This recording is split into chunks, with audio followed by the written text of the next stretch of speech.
Good evening, morning, afternoon, wherever you are. We can officially start.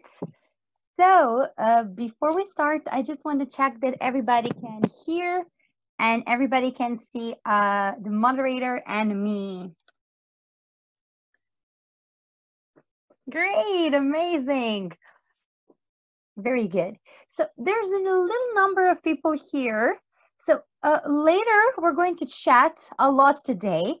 So, when you chat, if you wish, you are free to turn on your camera. I think since there is not a lot of people, we will have a good connection. Hello, everybody. So, Christina, can you say hello? Can you hear me? Hello, everyone. Nice having you here in today's session. I'm the moderator of this talk, so I will be looking at your messages in the chat box and reading them out loud to Milica in case we don't have a good connection and you can't really unmute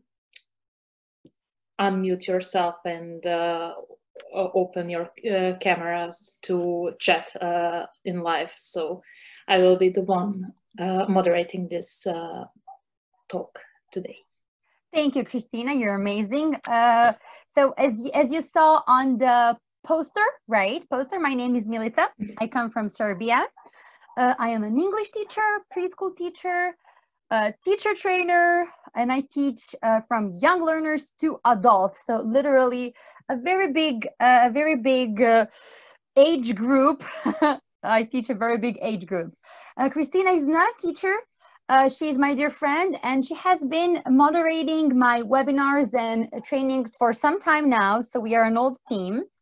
Yes. Christina, can you quickly introduce yourself? Yes, of course. So I am in fact a software engineer, and I am not really that much related to education as a field in general.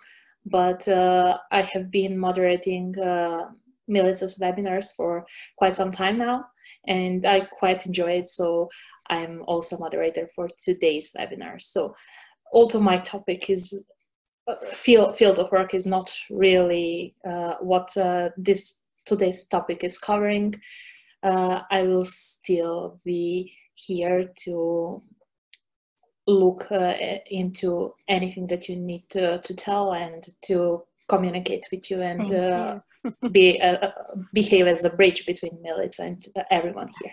So Christina has a lot of experience as a moderator, which is a very important role all teachers could have.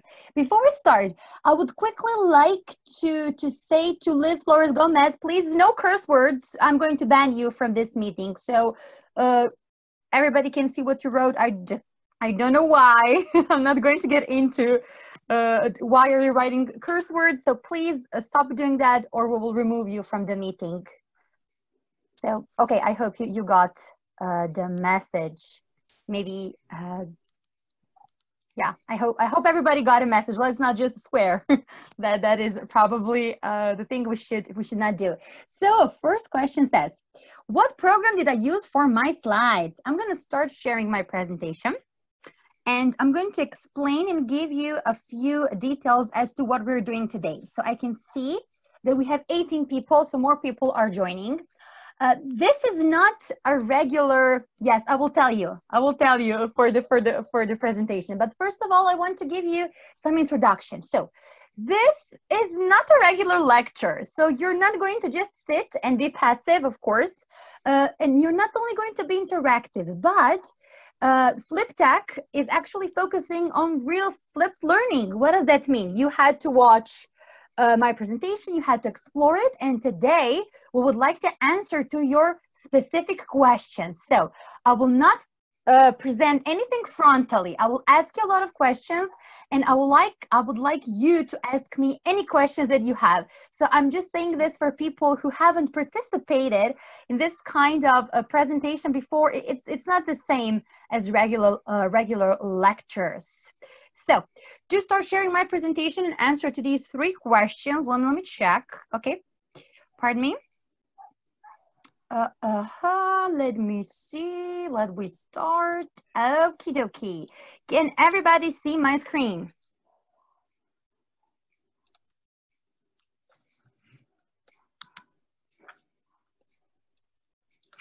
Yes, great, great, amazing, amazing. Okay, let me just put it as a full screen. Great. So let me answer the first question. What program did I use for my slides? These are not slides per se. This is an interactive presentation, and this presentation is created in Genially. Christina, can you paste the link to my presentation and the link to Genially in general? So Genially is an amazing software. It's an online app.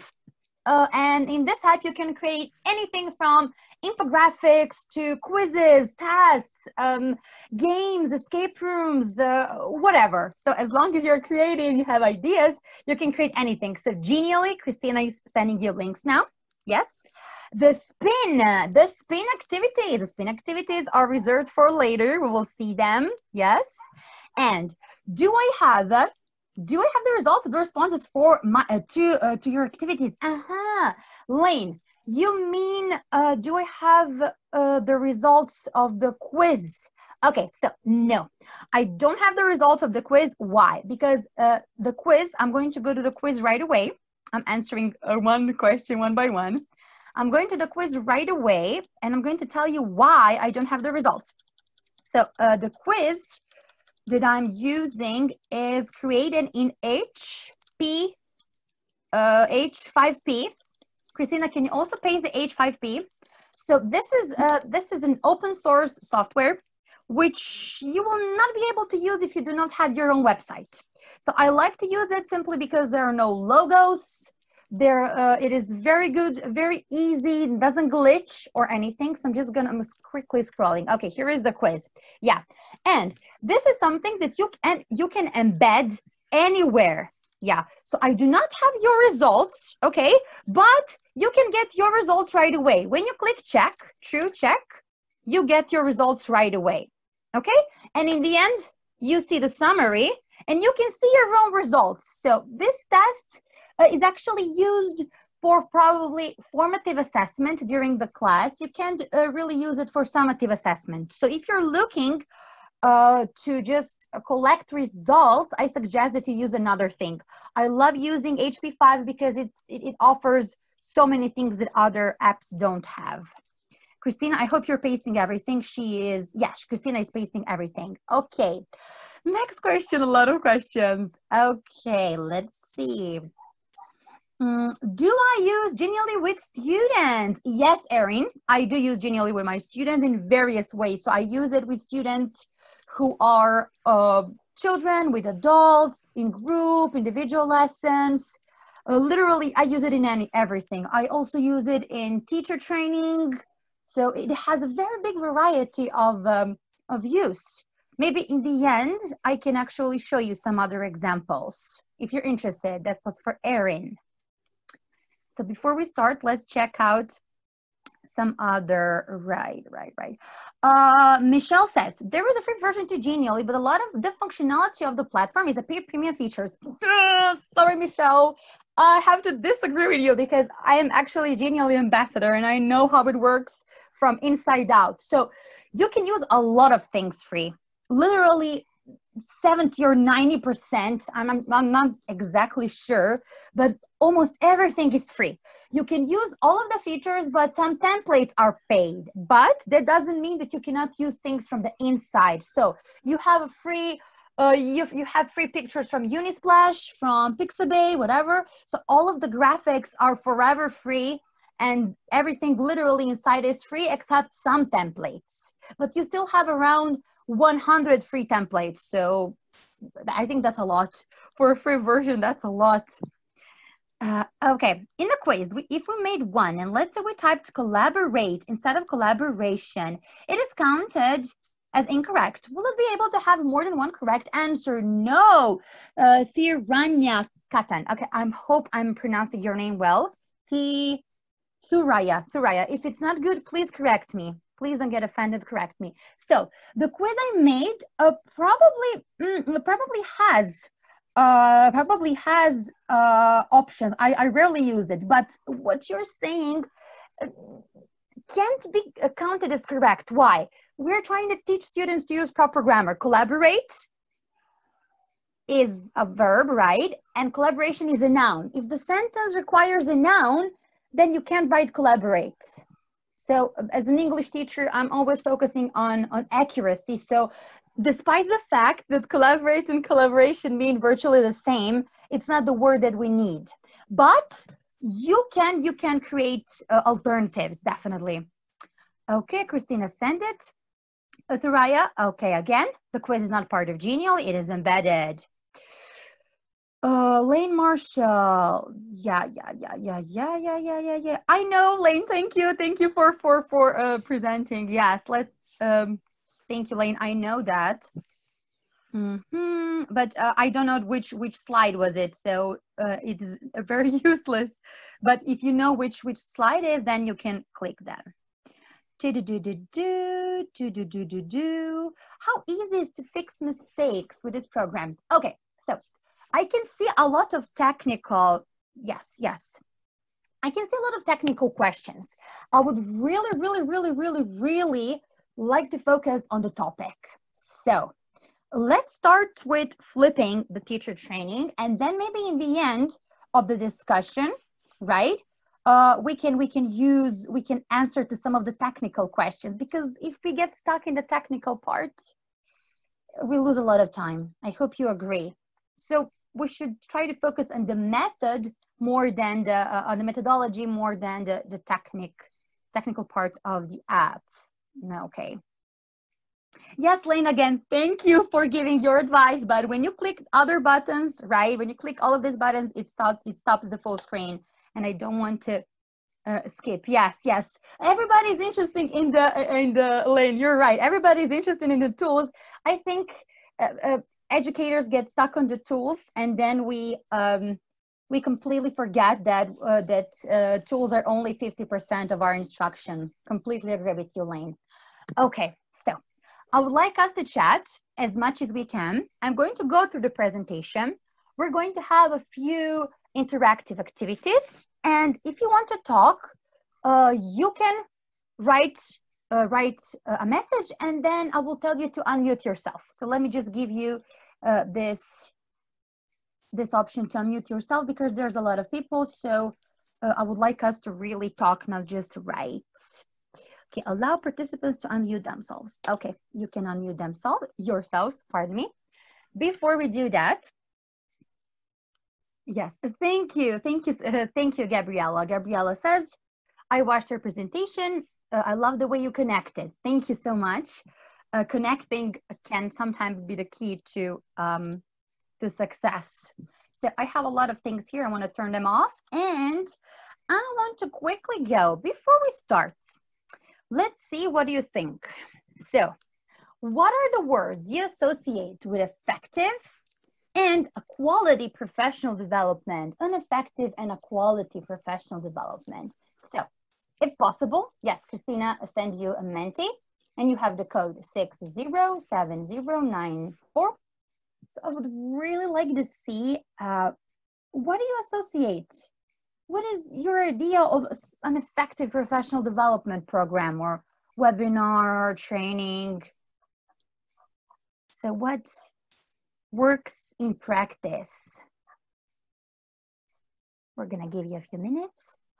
Can everybody see Menti? I'm currently sharing the page from Mentimeter. Yes, Michelle, let's try to write here, please. Let's use the digital tools we're practicing. Okay, but yes, I agree with what you said. Let's check it out. Very good. Personal connection, organizations, applicable, meaningful, excitement, engaging, relevant. Very good. Relevant. Okay, that's applicable. Switching places. The only thing I'm not certain what the meaning is attractiveness. Can you elaborate? Whoever wrote it, can you elaborate in the chat? To the point. Okay, yes. Active participation, very important, very important. Personal connections, also networking. Can we try to write our ideas? We have only 8 people and we have 24 participants. So I want you to, I want us to use various digital tools, and this is an advice. I always do this in my trainings because I want the teachers to use the tools practically. I don't want to just talk about them. So this is why I would like you to write directly in the Menti. So organizations relevant, contextualize, very good, clear, accurate. Okay, pretty much the same, easy to use, practical. Okay, good.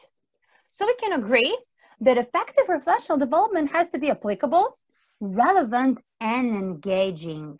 Okay, so let's go back to our flipped learning and let's see how can we, that's a question for you. What is the difference between a traditional and a flipped PD or professional development? Does anyone want to share an example or ask a question about it? You can read the slides if you didn't already. Okay, so you can write it in the comments, or you can also unmute yourself and tell it in person as well. Yes, this is a Q&A session, so you're free to talk. I know that sounds unusual, but this is how it is.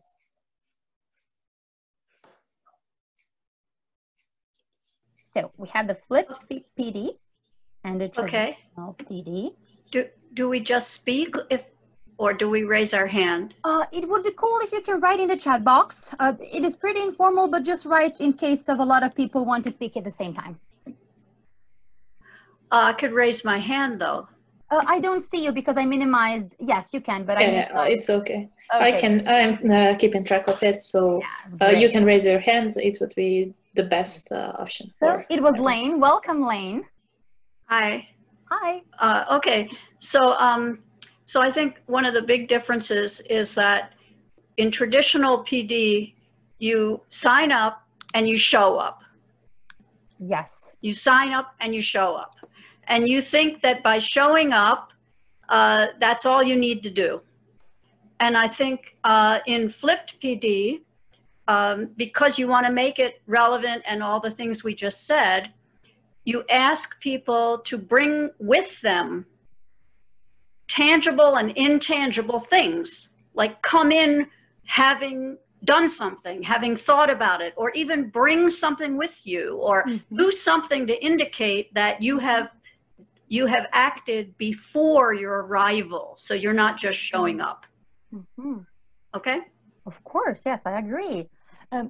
With what you said, I just want to show you something. I think my son throw it somewhere. Give me a moment, please. Here it is.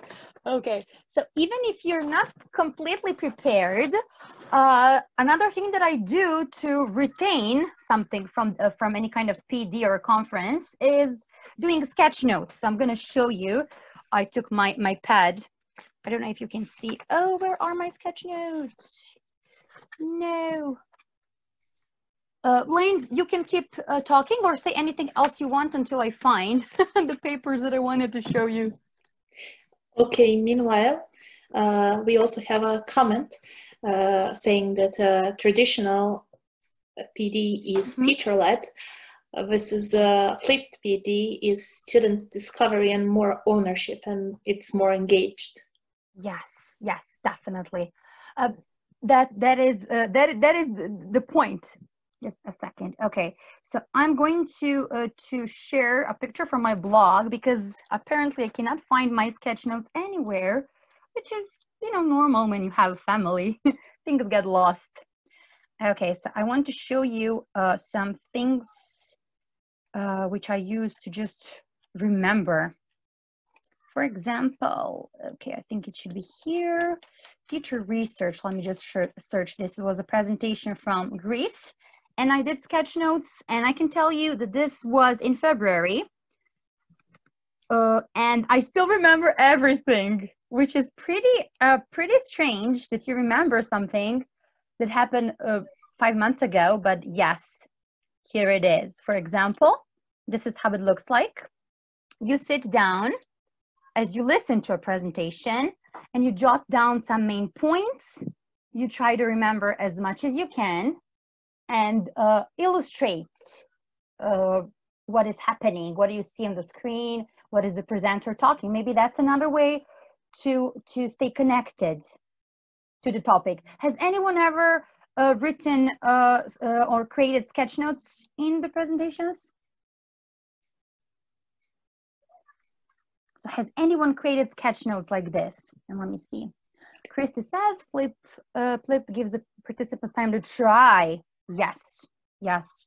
Even what you're doing now, just writing, it makes you remember better. Versus traditional, leave it, try it, never report back. Yes, good. Yes. Cynthia says, how do you do it? So I can tell you how do I do it quickly. So if you're going to a conference, that's another tip. If you're going to a conference, try to plan what are you going to watch, right? Plan what are you going to watch. Write the title so that you know what is the name of the person who is presenting. Write the title of the presentation and listen. So you need to do some preparation, and probably you can try watching some videos or reading some books. And definitely before you start sketching like this, you need to practice. So I have, again, what is happening with this room? I cannot find anything I wanted to show you. I'm so terribly sorry. But my son has definitely moved things around. So try to practice. Yes, it doesn't have to be perfect. This is actually the first sketch note I ever did, my first one. Now mine are much better. So try to draw templates. Take a notebook and, for example, what are the fonts you can use? What are the arrows you can use? How can you connect the text? So make templates, okay, in these kind of sections. And then when you come to a conference, you're going to know, okay, I can use this font, or I can maybe use this box, or I can use this kind of arrow. So you need to practice. And you don't have to be talented. Okay, so Melissa, we have a couple of comments. Okay. We have a comment from Lane saying that she has zero skills in drawing that stuff and that yours look great, and that she just likes words. Also, we have a comment from Michelle. I hope I'm pronouncing it correctly. She's been looking at sketch notes lately, and she thinks that it will be difficult to teach kids how to do and not have them lose the thread of discussion. Yes, well, it depends. What is the level of the children that you teach? What is their age? What is the class? What is the topic? So it all depends. They cannot do very complicated things, but you can try slowly. Try very slowly. So, for example, I've seen teachers creating posters with their students with, I don't know, just present simple. And then gradually, when they start, when they're able to create simple mind maps, then maybe after a year, you can start with sketch notes. So it takes a lot of preparation. You're right. It can happen very easily. Yes, of course, Gabriela says, to teach them, you should think how you learned it. Yes, exactly, just as I explained. So a lot of practice, but also a lot of fun. If you force them, they're not going to like it. Okay, I would like to leave the slide for a few seconds, and I would like you to read it. And I would really like you to tell me, what do you think about the first level of learning and the second level of learning?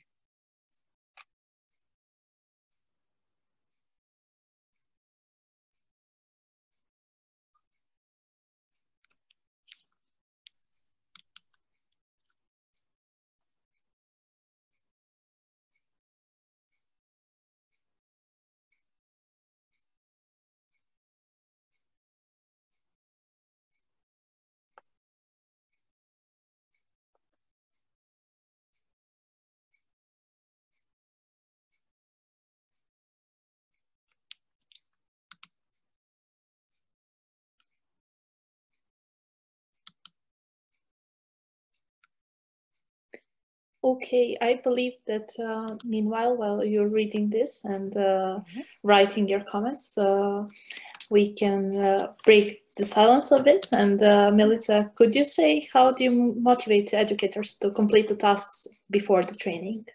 Well, that's a very good question. And Christina, we also have 5 minutes before the end of this video, because we are using free Zoom.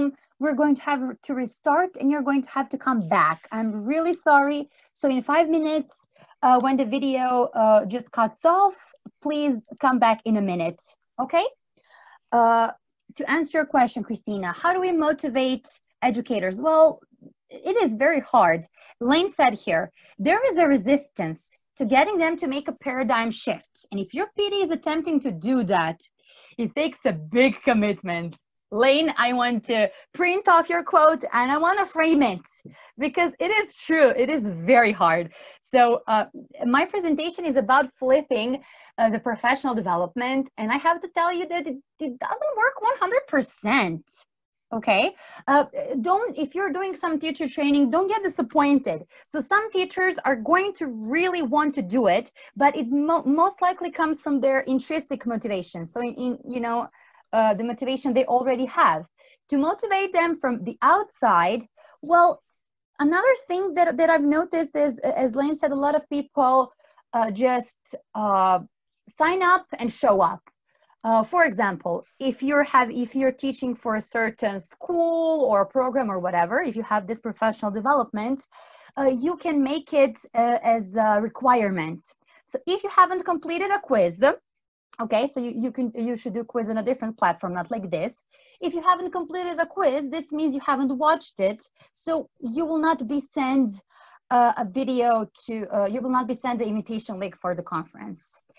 Unfortunately, this sounds very restrictive, but with all of my experience in this, unfortunately, if the teachers don't want to do it by themselves before the conference takes place, then, as I said, if they do not complete the quiz, you're just not going to send them the invitation. But this is if you're doing this for the first time. I think it's much better to start with flipping the PD at the end. For example, Christina, you were present. We had 4 webinars, full training, and first one was an introduction. The second one was content creation. The third one was LMS informative assessment.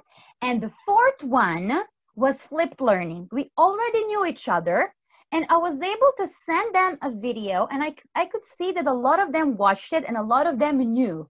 But we already made a connection, we already networked, we already knew each other's names, and then this was a very intrinsic motivation. So in terms of engaging them to complete the task, it depends on if this is the first time, and of course, the educators should be, if they are not familiar with flipped learning, just like with students, I believe you should explain. So tell them why is that important. Tell them how is that going to free up the space you can talk in the webinar. So practically 3 ways to engage them. Christy says, yes, for the second level of learning, teachers have to be sparked. Yes, they have to see something practical. We're gonna hurry up and see a lot of practical things. Durley says, did you make changing mindset activities? Yes. Yes, flipped learning is a change mindset, and mindset activities help me a lot. Gabriella and Durley, if you want to unmute yourselves and give us an example, that would be amazing. But in 2 minutes, we're going to end our call now and come back. So Durley and Gabriella, please come back and tell us. Okay? Great. See you in 2 minutes.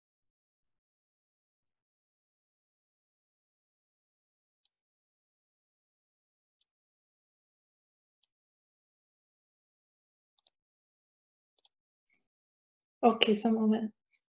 Just add me as co-host again, please. Yes, okay. Just give me a second. I am admitting people. I'll make a host. Okay, great. Got it. Lorena is waiting. I'm not sure why. Admit. Okay, everybody is admitted. I will start by sharing my screen, and we can continue quickly where we stopped. So we had 2 examples we're going to wait for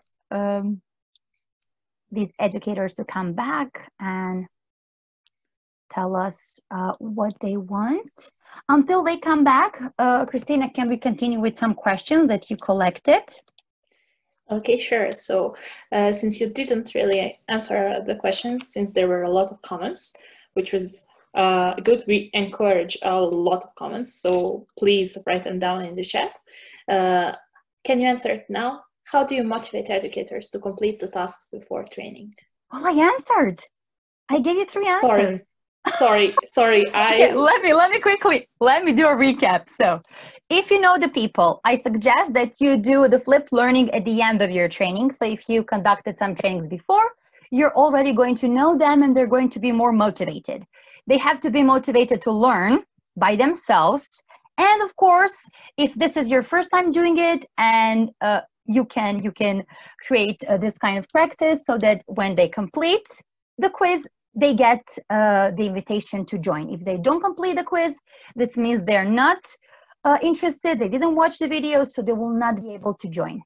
These are 3 ways you can motivate them to complete the tasks before the training. Okay, great. Okay. And what would be the steps to flipping the professional development? Okay, Christina is going straight to the point. That's pretty much here. And flipping the PD, the most simple process. Set the topic. I know we're all teachers, so we know how to form the objectives. First, set the topic. What do you want to teach them? What do you want to, present? I'm not going to say teach, despite the fact that teachers are also learners. Set a topic that you want to present and think about it. Not everything can be flipped. So sometimes we should not force flipping if it's not very flippable, so to say. So it all depends on the topic. Develop an interactive and a concise video. So very interactive. When I say interactive, usually whiteboard, sketch notes type videos work the best. When you develop this video, it should be really concise. As I always repeat, I read this rule somewhere ages ago, and I still repeat it. What was it? The number of minutes in the video should be the same as the grade. For example, first grade 1 minute, second grade 2 minutes. But keep it short, as short there as you can. And create additional resources and a quiz. So when you complete a video, you need to create some kind of knowledge check, any kind, literally anything you think would work. But you have to complete the concept check before the actual training. So these are the steps to flip before you come to the training. Okay, very short and concise. So I want to check if we have, yes, get into some kind of exit card as an entrance ticket. Yes, so just as I said, an exit card in this case would represent completing this quiz. And when you complete this quiz, you get an email on how can you join. So basically you would have to have 2 steps to join. You will have to send emails 2 times, but if you want to apply real flip learning for the first time, it's worth it. I'm still waiting for my dear colleagues who wanted to give us, I think it was Durley. Would you like to unmute yourself and share some mindset activities? Yes, I have them do a sign-in activity when they first arrive. Okay, so what's a sign-in activity? What kind of activities do you give them, Lane? You can write or you can unmute yourself. I think I shared the option.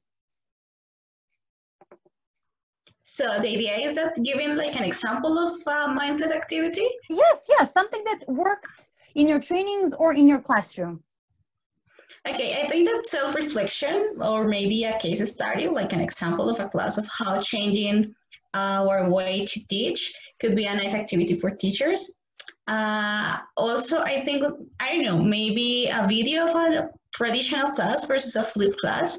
Mm-hmm. And make like an assessment of how my own teaching strategies are working if I'm flipping or I'm staying in the traditional path. So that could be one of the activities, I guess. Yes, I'm okay. not sure. No, why are you not sure? It's correct. I mean, honestly, there is no correct or incorrect. It's effective. There are effective things and less effective things, but you're completely right. In order to do these mindset changing activities, you need to know the people before. So this is why I'm suggesting, if you're doing a series or trainings, flip it in the end. Because if you just send them a case study or something, it's not going to be very engaging. But if you do a case study, if you do a discussion, if you do a group interview or whatever in a training before flipping, then that's the key. But of course, then we cannot cram everything in one training. That's the point. We need to have multiple meetings. I think you probably agree with me. I don't know. Please tell me what you think. Yeah, sure. Actually, I'm going to present tomorrow, and it's something related to the teaching culture. So how teachers, we can support each other. So it's also like a way to reflect how we can share other things to teachers or other activities. Because I think when we are doing like professional development courses, we need to take into account what things are we doing well and what things we should improve. So I think that one of the factors or one of the components of a professional development should be definitely self-reflection and see if we are doing well or not. Also another, how is our relation with our students, because they are the ones who finally got the things that we give for them. So it would be like the two main factors for me. Yes, of course. I completely agree with you. In my case, I just have to connect to what Lane said. Please stay here. I will come back to you. Lane said, I no longer do one-shot workshops. Now that I flip, I do alternating asynchronous and synchronous. Yes, definitely. So what I do to make people reflect, and I have to say make, because not a lot of people do it willingly, despite the fact that they're very active in the training. Then after the training, it's very hard to motivate them to do it. I have a training groups on Edmodo, right? So I actually do a training groups on Edmodo, and then we have special groups for any for different topics and different webinars that we conducted. And then in order to get a certificate, for example, for LMS Edmodo and formative assessment, they had to create a video in which they show, to create a screencast in which they explain how do they use an LMS, in this case Edmodo, to formatively assess the students. And I think it's a very, very creative kind of reflection to make them do a video. So it should be pretty relaxing. Nobody should see your face.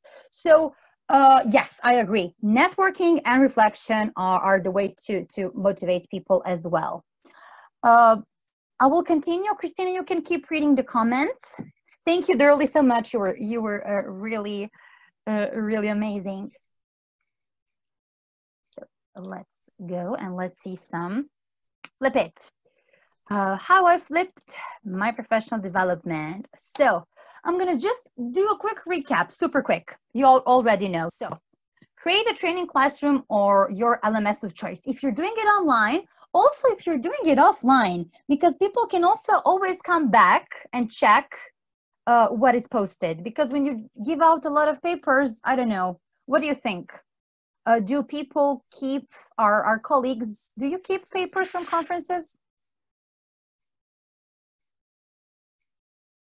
Or any kind of materials that you collect? So no. No, yeah. Oh. I agree. Yes, not really.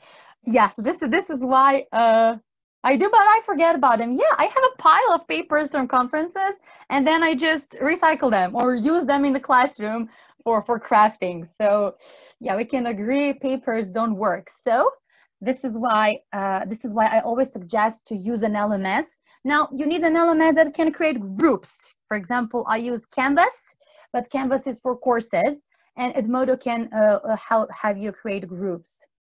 Yes, they get written all over. I want a clean copy. Yes, so doing it online saves it literally forever, and everybody can come back. And also, we can communicate after the training is over.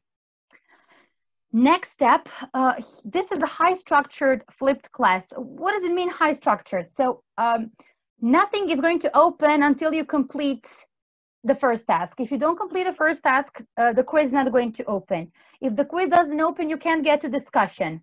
So this is a part of my master thesis, but you cannot do this on your, you cannot do this on Edmodo. You need a different kind of LMS. But so basically, if they do not open the video, the quiz is not going to open. Nothing opens if you don't complete all the items. So that's a good idea if you want to have a high structured flip learning. And step 2, this is something that the teachers find useful. Create a joining tutorial. What do? I want to ask you, if you're teacher trainers, and specifically when it comes to online instruction and distance learning, we have a lot of technical questions. So, do you create joining tutorials on how to use apps when you invite teachers to join?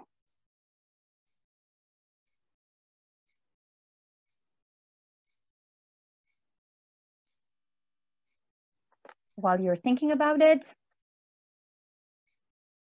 let's go to another one.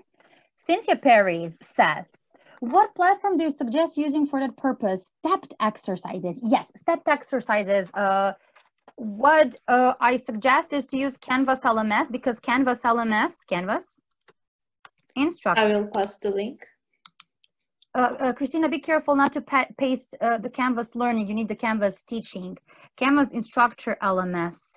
So Canvas, no matter what everybody else tells you, Canvas is definitely the best LMS at this moment, because Canvas is used by multiple universities around the world, and it has so many things inside. It's literally insane. So, so please, if you want to create courses like this, which are stepped, as you say, or scaffolded, yeah, scaffolded, this is the word that we want to say, which are scaffolded, Canvas instructor LMS. Elaine says, yes, create both videos and screenshots as a PDF. Christina, I don't think that's a good link. I'm sorry, I'm gonna have to step out for a second and send a good link. No problem. Canvas.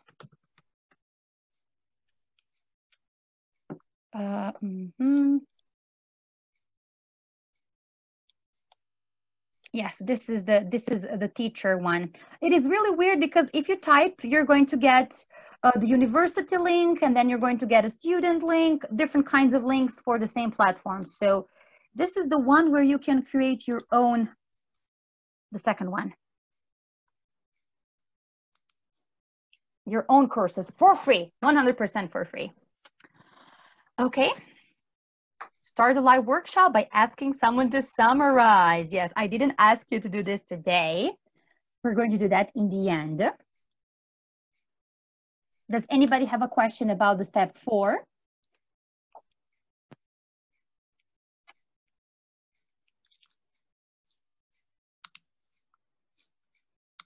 Okay.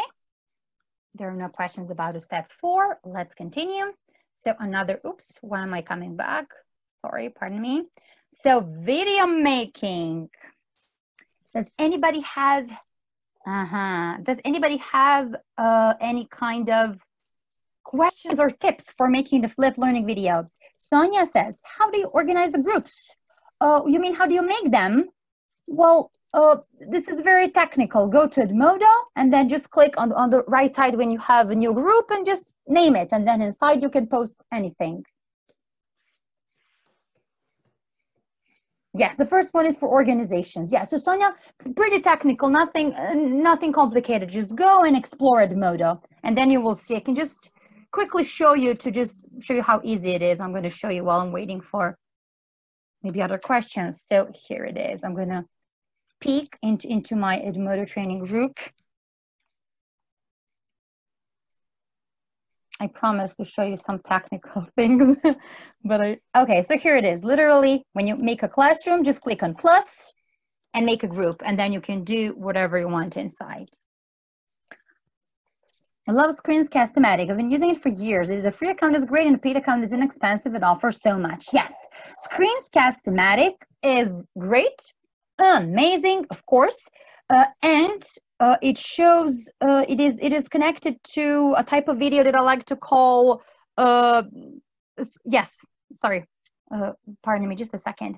I created a video for you here especially, and it is how to make effective videos which are not screen recordings. Now, I am not suggesting that screen recording is bad, but it is often more engaging if you do not record your screen but create an animated video.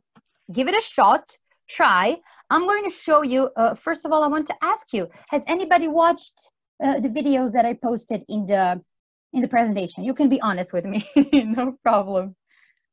Yes, so you saw, Sonia says yes. So the video which is the Edmodo one, no, not that one. Okay, I'm going to quickly go to that page. Yeah, I'm going to go to that page and I'm going to show you a very interactive video example. Yeah, I don't know why, it is a YouTube problem. Okay, it's only, let's watch a minute and then you will see what can you create in a Powtoon. Just a second, what is happening with, okay.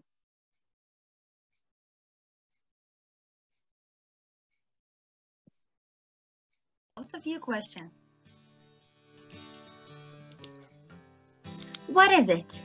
How do we apply it in environmental education?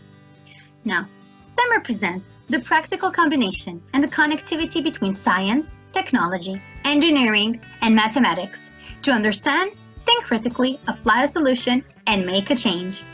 The popularization of STEM sciences is currently on the rise around the world, and given the fact that this paper researches the implementation of the environmental curriculum in preschool, it is necessary to approach the topic from the and then blah, blah, blah. It is really, it is only 2 minutes, but I don't want to play it. Matthew says this is great, and I think, Christina, can you check? I think Matthew raised his hand. Yes, it was not user-friendly, but do try it now because it has a lot of templates. Yes, and it can be very, very engaging. And this is actually part of my research. Raya says, is Powtoon separate from Genially? Yes. Another thing that, as you say, you can use Genially. Make an interactive presentation like this and then record your video. That's a good idea. Christy says, when Powtoon came out, it was clunky. Yes.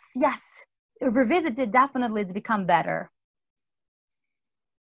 Christina, do you have anything that you would like to read maybe from the... Okay, so there were a lot of comments, so I'll just read out the ones that we've missed so far. So Daryl says that she also uses Flipgrid, and that Powtoon is nice too. Sanya says that she's been working with Loom and that it's really easy to use. Erin Rose says that she's been using Screencastify for everything. We also have a comment from Erin Rose where she's saying to check out 99 tips for creating simple and sustainable educational videos. And she says that Karen has great tips for making videos if you're new to making them. Also, Matthew says, I'm sorry, but you misspelled my name in a very funny way, and I like it, Miritza. It's very good. it sounds like a cool nickname. Maybe I could adopt it. Thank you, everybody. No problem. Thank you. It's really funny. No, I'm not angry or anything. Thank you so much for showing up, Matthew. Cynthia said, how did you create that spinner? Yes. Simple as that. Just go to, just type spin the wheel, will decide, okay, spin the wheel. You have tons of apps like this. Spin the wheel, wheel decide. I'm not even sure which one is it. I completely forgot, honestly. They function the same. So let's try to discuss a little bit more. We started talking about motivation, so we have about 10 minutes. Let's hurry up and let's see some activities. I would like to spin the wheel, and I would like to see how can you describe this activity? Have you used it? Pardon me. And whether you think it could be useful for the training part of the flipping the training. So I think we finished with preparation. So maybe we can go to some activities that we use in actual training. What do you say?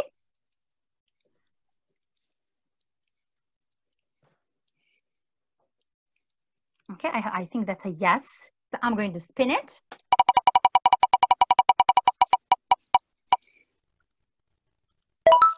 That one is hard, a little bit hard. I'm going to give you time to brainstorm.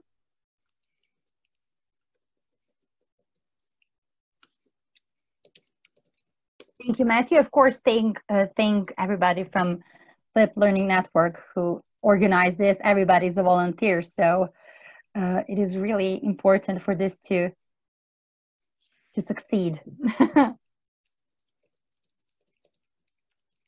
Yes, Christina answered the question. Great.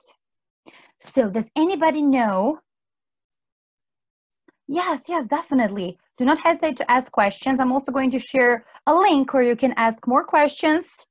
And I'm going to share you my website. So I'm going to write about this next week. And then you can comment and ask questions on my blog. So I would like us to continue chatting.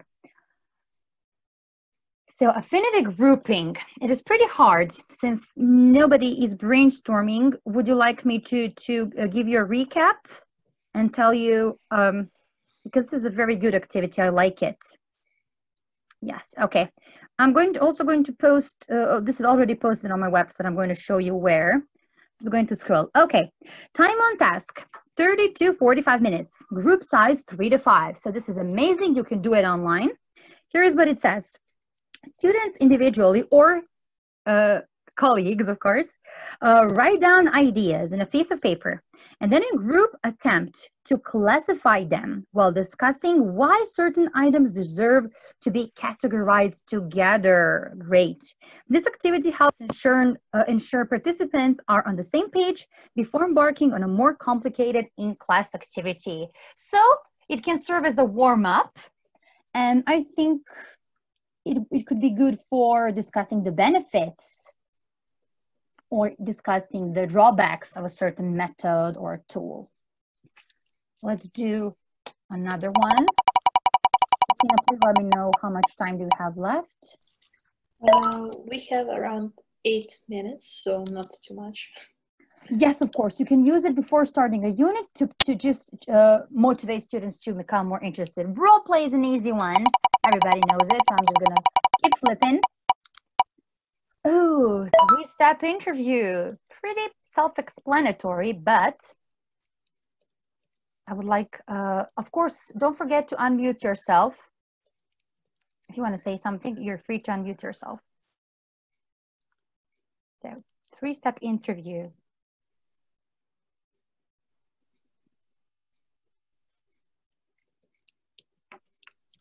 How would you use it? Of course, you can use these activities both for students and educators. So all of them are reusable in different contexts. A structured way to have an equitable discussion. Wow, Sonia, a beautiful, a beautiful definition. I like it. And literally it says what you should do. 3-step interview. Does anybody have? It is just me passing the links. Okay, it's Christina.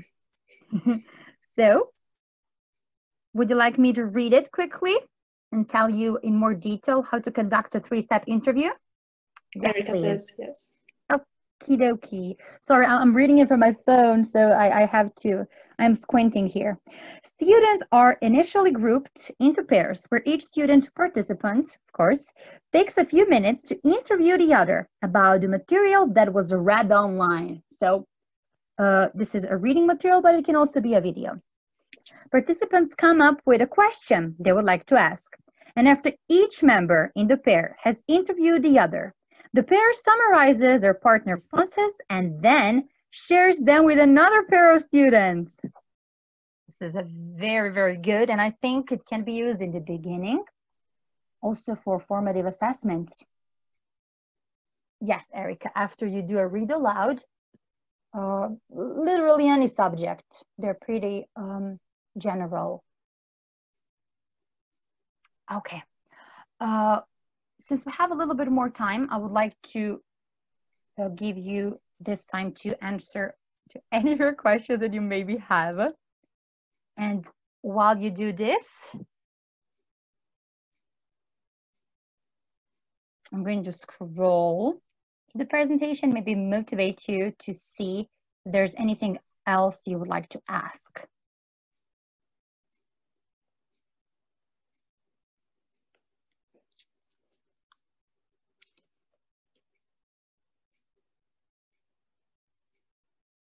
Okay.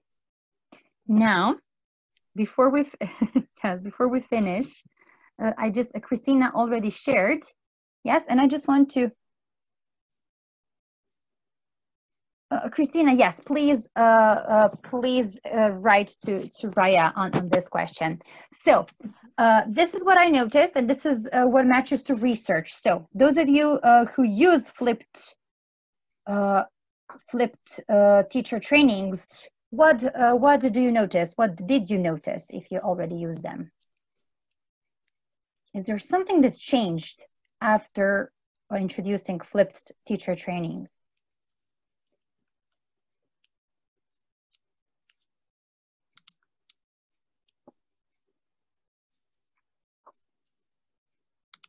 Yes, retention of learning. Yes, more retention, definitely.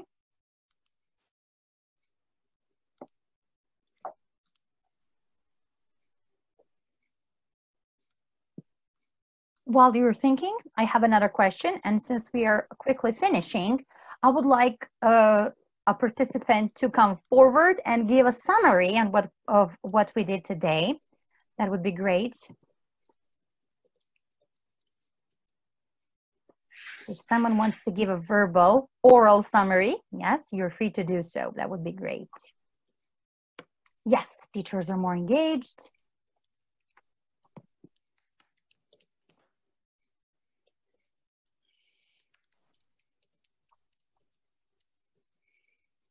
Is there someone to give us a summary? That would be great. You can relax. Christina, I just sent a link, or we'll decide.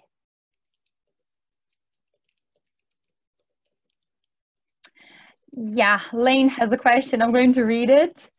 I have a question for the quiet people. What is the reason you did not chat or talk? This is a major question I struggle with in these sessions. Well, I don't know. I'm always a talker when I'm here, and thank you, Lane, for participating so much. I think we need to motivate people. Maybe just some educators are introverts, so just like students. So I think we as just take things in, just like as students, we don't talk. Yes. Keeps them motivated, Erica says. I personally, yes, I agree with Erin. I just believe that some people prefer lecture-based trainings. I am not one of these people, but a lot of my colleagues had left me better feedback when I gave them a lecture than when I asked them to complete a task. So some people need processing time, exactly.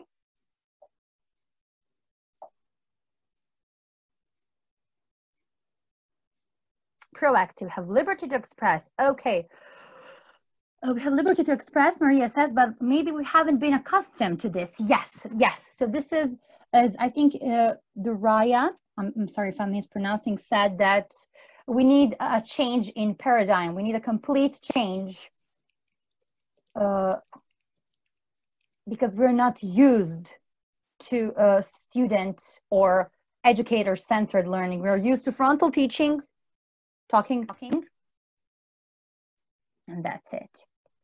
Okay, so before we go, I would really like to ask you to share feedback, and I would like to ask Christina to share the link to my website and to share the link to my how to participate via chat. Yes, but Erin, you can unmute yourselves completely. You're completely free to unmute yourself. I would leave I would write, as I said, about this presentation about a week. So if you subscribe, you will get an email, and then you can write anything. You can write additional questions or tips, or if you want to connect. Yes, it would be cool to reflect, yes. But I'm not putting any pressure because, as you said, Lane, this is a one-off kind of training, so we're not having another. But it would be great, yes. Another thing that I wanted to ask you, if you're interested to write a short summary about a presentation today, I would gladly include it into on my website. I would put it in the reflection blog post because I always write reflections.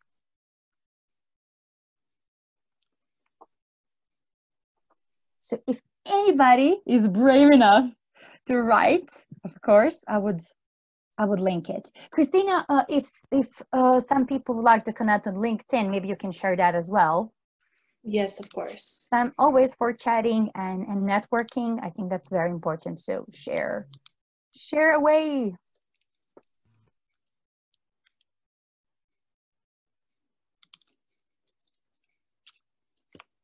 Okay, I see one feedback. Thank you very much. It's a very, very nice feedback. Thank you so much. Is there anything else you want to add or chat about before we say bye-bye?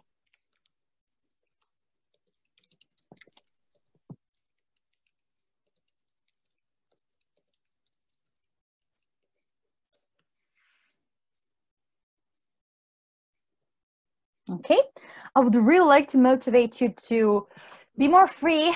Don't think what other educators will think. I know that's hard. For example, especially for me in Serbia, being a teacher who wants to do things differently is not very popular among my colleagues. But use the online professional development to maybe just brush up on your own skills, soft skills as a teacher. So try to become a more maybe independent and try to become less shy by using this chance to chat online. I think that's maybe something we can finish off with. I will tell you bye. I would like to connect with everybody and see you see you soon. I hope. I don't see you, so if anybody wants to wave. Bye, everyone. And bye, Maria. Yes, Maria is a colleague from Serbia. Thank you for joining. I have to especially say thank you to Maria. Bye.